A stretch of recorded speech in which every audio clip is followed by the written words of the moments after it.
한국 기독교 목회자 연합회에서 발표한 자료에 따르면은요, 2012년도를 기점으로 해서 이러한 성도가 급증하게 되었다라고 합니다. 바로 가나안 성도의 급증을 이야기합니다. 아시는 것처럼 가나안 성도는 안나가 성도를 이야기하죠. 위키백과는 이렇게 정의를 합니다. 교회에 나가지 않지만 자신을 크리스천이라고 말하는 사람들. 자신이 기독교인이라고 말하지만 교회에는 출석하지를 않는 것입니다. 국민일보 미션라이프 한 기사를 보니까요, 이 가나안 성도가 되는 데에는 한 단계가 있다라고 합니다. 이런 식으로 신앙생활을 하시는 분들이 이 가나안 성도가 될 확률이 높다라고 하는데요. 소위 나홀로 신앙을 하시는 분들이 이 가나안 성도가 될 확률이 높다라고 합니다. 나홀로 신앙인, 여러 가지 정의로 말할 수 있겠지만 그 기사에서 나온 내용을 토대로 말씀드리면은 교회에는 출석을 합니다.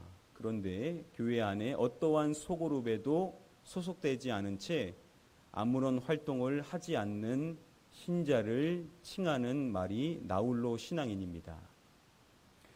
가나안 성도와 다르게 교회에 출석은 하지만 교회 안에 어떠한 소그룹에도 소속하지 않은 채로 신앙생활을 하는 것입니다. 개인적으로 저는 이렇게 신앙생활을 하시는 분들에 대해서 깊이 생각을 해본 적이 있습니다. 제가 미국으로 유학을 최초 갔을 때 동부로 갔었는데요. 학교를 다니다가 나중 비행기로 6시간 거리에 있는 서부로 이동을 하였었습니다.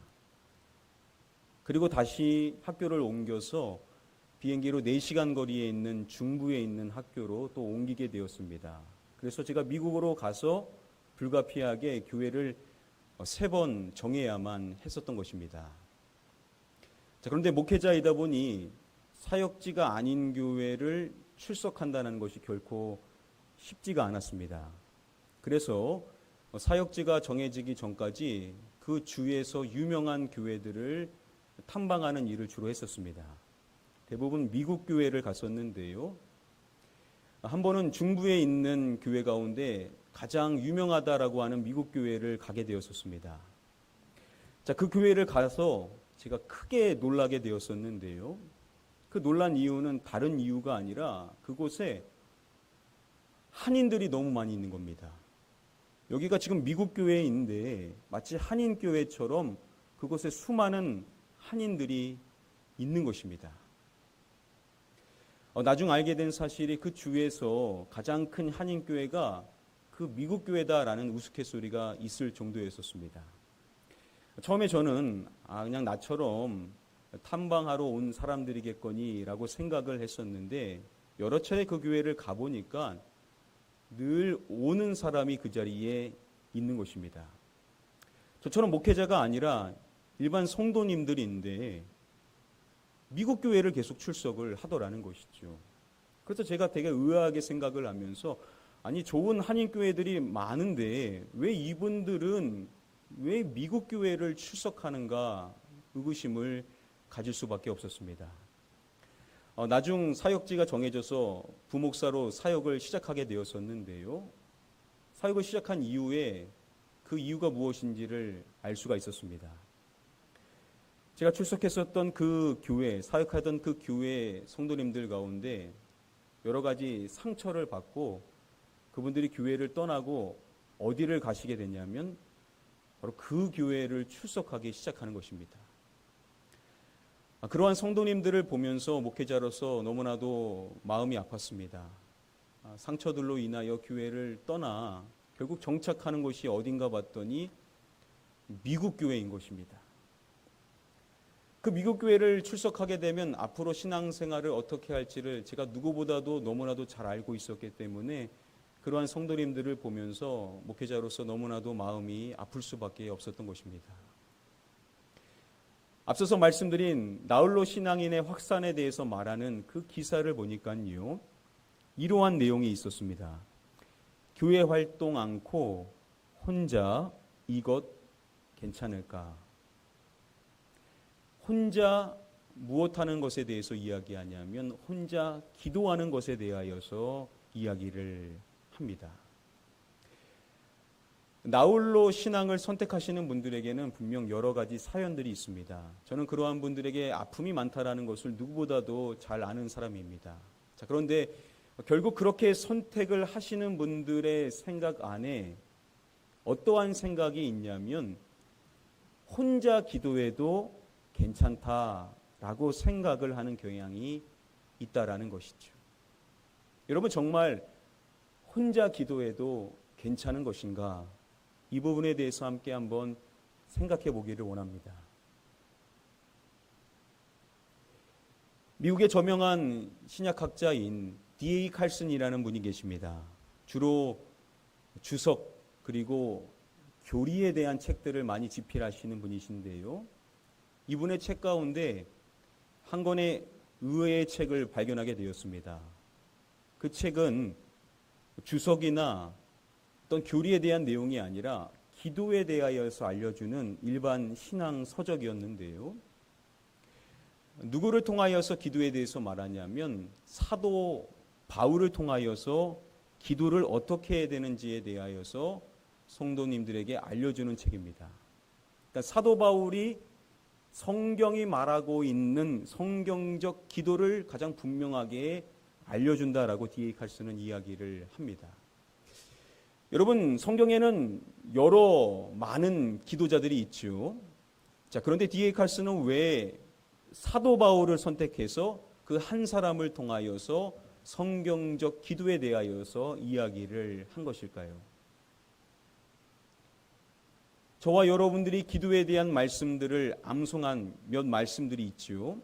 기도에 대해서 가장 유명한 말씀들을 우리가 암송했는데요. 대표적인 말씀들 보면 쉬지 말고 기도하라. 기도를 계속하고 기도에 감사함으로 깨어있으라. 아무것도 염려하지 말고 다만 모든 일에 기도와 간구로 너희 구할 것을 감사함으로 하나님께 아뢰라. 성경에서 기도에 대해서 말하는 가장 대표적인 말씀들이라고 할 수 있는 이 말씀들, 여러분 다 누가 한 말입니까? 사도 바울이 서신서에서 기록한 말씀들이죠.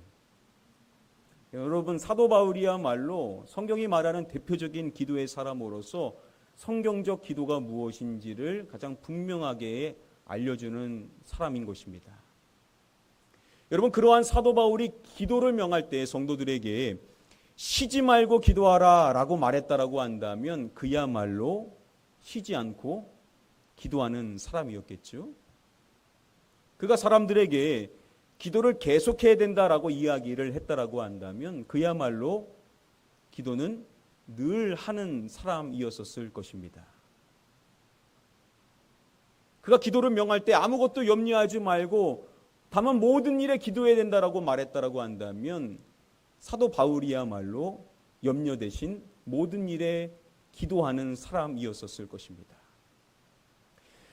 사도 바울은 단순한 기도자가 아니라 쉬지 않고 기도하는 사람, 기도를 계속해서 하는 사람, 모든 일에 기도하는 사람이었었던 것입니다. 여러분, 그렇다고 한다면 그러한 사도 바울이야말로 혼자 기도해도 충분한 사람이었을 것으로 생각해 볼 수 있을 것입니다.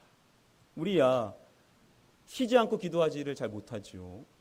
기도를 계속해야 되는데 그러지 못할 때가 많지 않습니까? 모든 일에 기도하지를 못하는데 사도 바울은 쉬지 않고 기도하고 기도를 계속하고 모든 일에 염려 대신 기도하는 사람이었으니 사도 바울이야말로 혼자만의 기도로도 충분히 신앙생활을 했었을 것이다라고 우리가 생각해 볼 수가 있을 것입니다.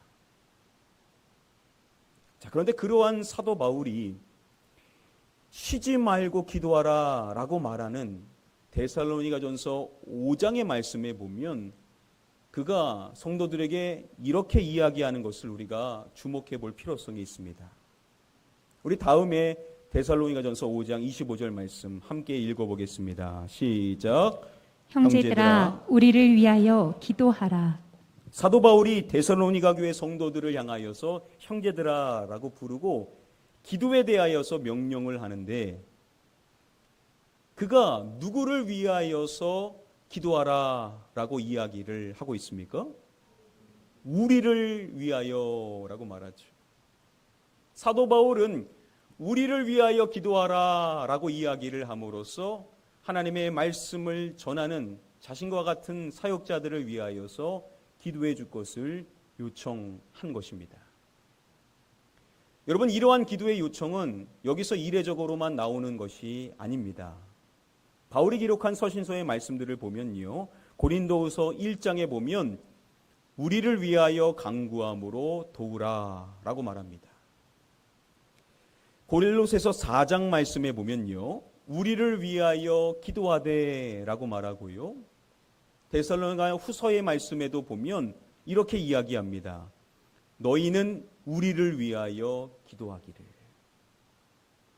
사도 바울은 자신과 같은 사역자들을 위하여서 기도해 줄 것을 여러 차례 요청했었던 것입니다. 에베소서 6장의 말씀에 보면요, 그가 성도들에게 모든 기도와 간구를 할 것을 말하고 이어지는 19절의 말씀을 보면 구체적으로 누구를 위하여 구할 것에 대하여서 이야기를 합니다. 누구를 말할까요? 나를 이야기합니다. 사도 바울은 에베소 교회 성도들에게 구체적으로 자신을 위하여서 기도해 줄 것에 대한 요청을 한 것입니다. 오늘 본문의 말씀인 로마서 15장의 말씀에 보도 사도 바울이 이렇게 이야기를 하는 것입니다. 형제들아, 내가 우리 주 예수 그리스도와 성령의 사랑으로 말미암아 너희를 권하노니 너희 기도에 나와 힘을 같이하여 나를 위하여 하나님께 빌어. 마찬가지로 로마에 있는 성도들에게 형제들아라고 부른 후에 먼저 이렇게 말하죠. 내가 우리 주 예수 그리스도와 성령의 사랑으로 말미암아 너희를 권하노니. 예수 그리스도와 성령님의 사랑으로 그들에게 권하는 내용이 있는 겁니다. 부탁을 할 때 아주 중요한 부탁을 하고자 이러한 표현을 쓰는 것이겠죠.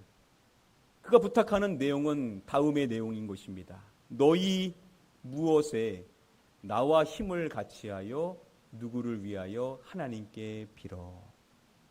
너희 무엇을 말합니까? 너희 기도에 나와 힘을 같이하여 누구를 위하여요? 나를 위하여 하나님께 빌어. 로마에 흩어져 있는 성도들을 향하여서 요청할 때 그들의 기도에 자신과 힘을 같이하여서 자신을 위하여서 하나님께 빌어줄 것에 대한 기도 요청을 한 것입니다. 세번역 성경은 이렇게 번역을 합니다. 나도 기도합니다만 여러분도 나를 위하여 하나님께 열심으로 기도해 주십시오. 사도 바울은 로마에 있는 성도들에게 기도를 요청할 때 자신을 위하여서 열심으로 기도해 줄 것에 대한 부탁의 말을 했었던 것입니다. 여러분 기억하십시오. 사도 바울은 단순한 기도의 사람이 아닙니다. 그는 쉬지 않고 기도하는 사람이고 늘 기도를 계속하는 사람이고 모든 일에 염려 대신 기도를 하는 사람입니다. 그런데 그러한 그가 혼자만의 기도로 충분할 것으로 생각할 수 있는데 혼자만의 기도로서 족하게 여겼는가? 결코 그렇지를 않더라는 것이죠. 그는 자신과 같은 사역자들을 생각하면서 우리를 위해서 기도해 줄 것을, 구체적으로 나를 위해 구할 것을, 기도를 요청할 때 자신을 위하여 열심으로 기도해 줄 것에 대한 기도 요청을 하더라는 것입니다. 성경이 말하는 대표적인 기도의 사람인 사도 바울조차도 다른 사람의 기도를 필요로 했다면 당연히 저와 여러분들에게도 다른 사람의 기도가 필요하겠죠. 혼자 열심히 기도하는 것도 물론 중요하겠지만 그것으로는 충분하지가 않더라는 것이죠. 사도 바울을 포함한 우리 모두에게는 함께 기도해 주는 사람들이 반드시 필요하다라는 것입니다.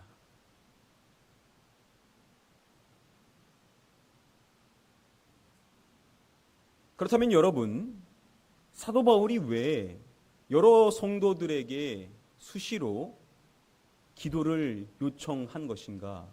여러분, 그 이유가 무엇일 것이라고 생각을 하십니까? 물론 여러 가지 이유가 있겠죠. 그런데 카리스 종합주석은요, 사도 바울이 성도들의 기도의 능력을 여러 차례 체험한 경험이 있었기 때문에 수시로 성도들의 기도를 요청한 것이다 라고 설명을 합니다. 혼자 열심히 기도하는 사도 바울, 그가 하나님의 역사를 체험하는데 무엇을 통하여 하나님이 역사하신 것을 그가 알게 되냐? 바로 성도들이 함께 기도하는 그 기도의 능력을 통하여서 하나님께서 역사하시는 것을 그가 분명히 알고 있었기에 그가 성도들에게 수시로 기도를 요청했었다라는 것입니다.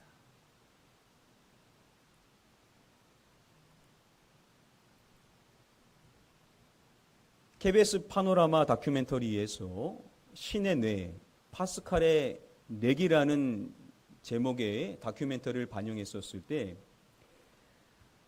독일의 저널리스트인 위르겐 슈미너가 한국에 방문하였어요. 여의도 숭복음교회를 방문한 것을 촬영했었습니다. 그 교회를 가서 이 기도에 대하여서 소개를 해주었었는데요. 바로 다음의 내용입니다. 교회에서는 이런 걸 중보기도라고 하는데 내가 아니라 남을 위한 기도를 뜻합니다.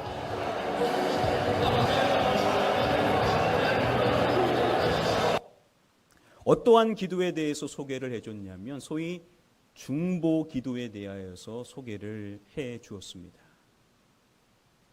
자신이 아닌 타인을 위하여서 기도하는 기도로 정의해 볼 수가 있을 것입니다. 이 중보의 기도에 대해서 소개를 해 주었을 때 그 교회에 출석하는 한 여자 성도님과 인터뷰를 했었습니다. 잠시 보시면요. 전화 온 거예요, 직장으로. 받으니까 김호진 씨 보호자냐고 그래. 네, 그랬더니 김호진 씨가 지금 교통사고로 다쳐가지고 흑석동 성모병원에 입원해 있으니까 빨리 오라는 거예요. 하체를 쓰지도 못하고 사람 노릇도 못한대요. 사람 구술을 못하고 하나님이 살아계신다면 나 앞에 놔봐라. 난 아직 우리 남편 나이 40도 안 됐다. 우리는 아직 젊다. 그때 중보기도가 이루어졌습니다. 교회 성도님들이 막 같이 다 우는 거예요. 저 기도 소리를 듣고 울면서 막 저를 위해서 막 기도를 해주는 거예요. 그분들이. 근데 그렇게 손 놓고 기도하는데요. 남편이 다리를 이렇게 오물더라고요. 오물고 다리 힘을 주더라고요. 그래서 한쪽 다리 오물면서 일어나 앉고 싶다고 그러더라고요.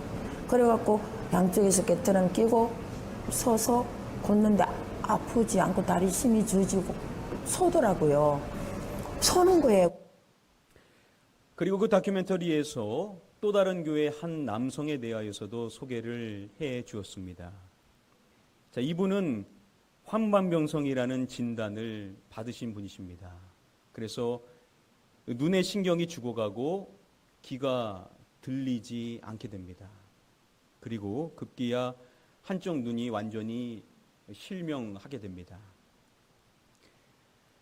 눈이 부어서 이렇게 덮여지게 되어서 억지로 눈을 뜨게 해야만 떠지는 그러한 상황에 이르게 됩니다.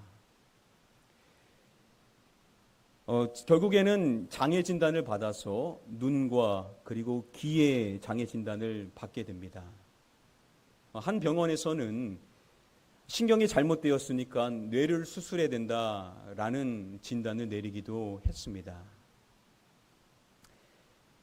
이러한 이 남성분께서 추수감사절에 교회에서 특별 새벽 기도가 있었는데 그 새벽 기도에 참석을 하게 됩니다. 그리고 중보 기도를 받게 되는데요. 그 중보 기도를 받는데 갑자기 그 눈에서 눈물이 확 나기 시작을 하는 것입니다. 그리고 귀에서는 윙 하는 소리가 나기 시작합니다. 주일날 새벽 기도회 때 첫째 날 그랬고 둘째 날도 그랬고 세 번째 날에도 똑같은 현상이 계속 있었습니다. 자, 그런데 그 셋째 날에 기도를 받는데 눈이 떠지게 됩니다. 그러니까 저절로 눈이 떠진 것입니다. 그리고 보는데 앞이 보이는 것입니다. 그리고 들리기 시작하는 것입니다. 말 그대로 기적이 일어났었던 것입니다.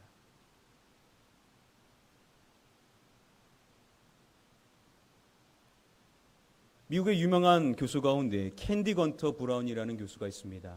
하버드대 출신으로서 현재 인디애나 대학의 교수로 활동하고 있는 분인데요.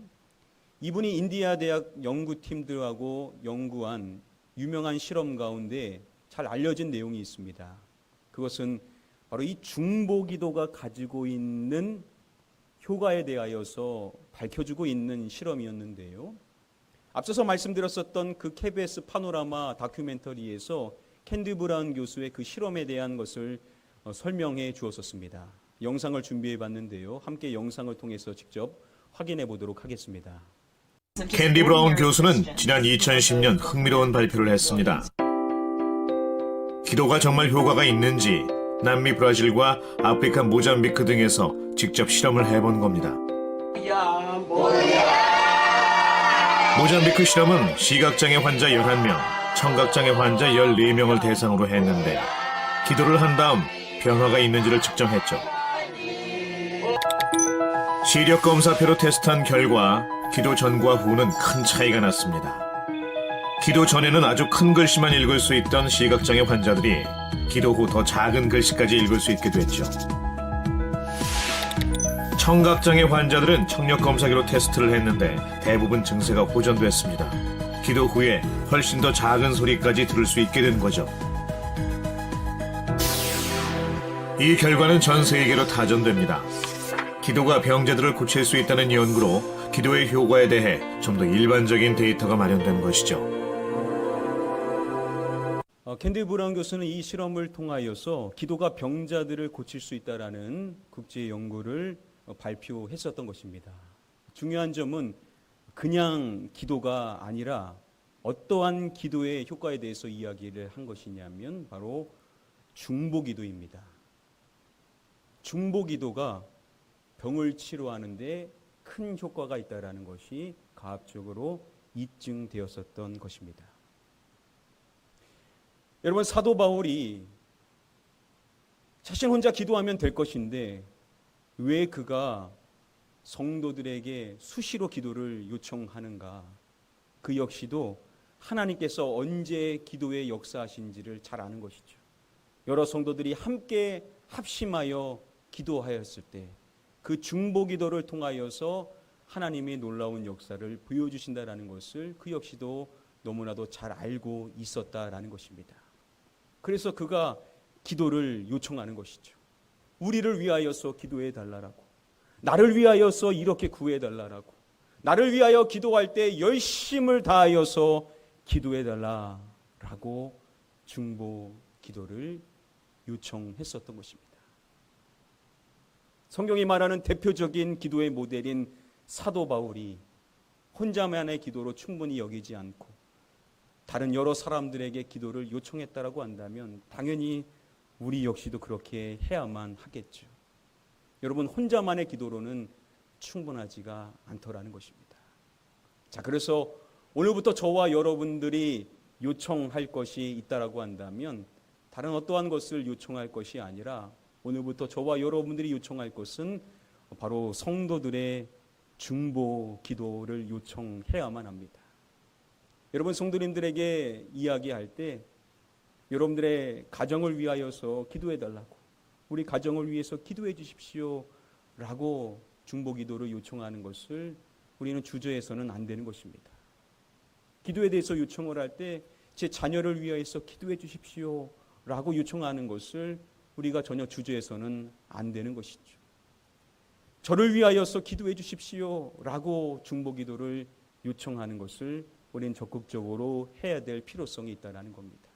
물론 우리 각자가 우리의 있는 자리에서 열심을 다하여 기도해야 되겠지만 하나님께서는 함께 기도하는 그 중보 기도를 통하여서 하나님의 놀라운 응답의 체험을 우리에게 보여주시더라는 것입니다.